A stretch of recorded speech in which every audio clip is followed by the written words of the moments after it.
विदेश मंत्री एस जयशंकर ने एक बार फिर पाकिस्तान को लताड़ा है।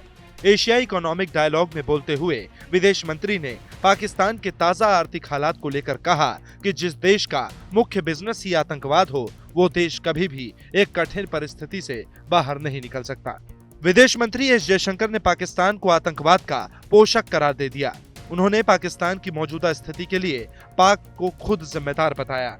विदेश मंत्री ने पाकिस्तान को उसकी आर्थिक बदहाली से बाहर निकलने में मदद करने के विचार को 23 फरवरी बृहस्पतिवार को सिरे से खारिज कर दिया।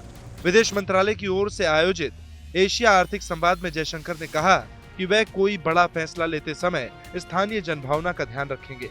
उन्होंने कहा, मेरे लोग इस बारे में क्या महसूस करते हैं इसकी जानकारी मुझे होगी और मुझे लगता है कि आपको जवाब पता है। यानी साफ है कि देश के लोग नहीं चाहते कि भारत पाकिस्तान की कोई मदद करे, इसलिए जनभावना का मोदी सरकार पूरा ध्यान रख रही है। एक बार आप फिर सुनिए कि भारत के विदेश मंत्री एस जयशंकर ने पाकिस्तान को लेकर क्या कहा।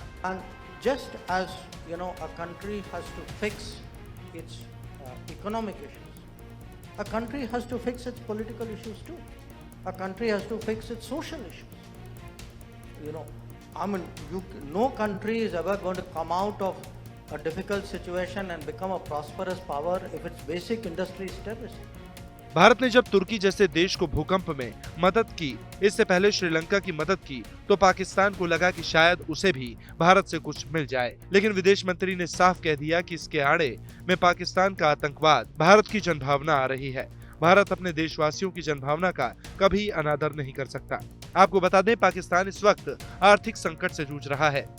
पाकिस्तान में हालात ऐसे हैं कि सिलेंडर की कीमत करीब 10,000 रुपए तक पहुंच गई है। हाल ही के दिनों में भारत ने श्रीलंका जैसे पड़ोसी देशों की मदद की।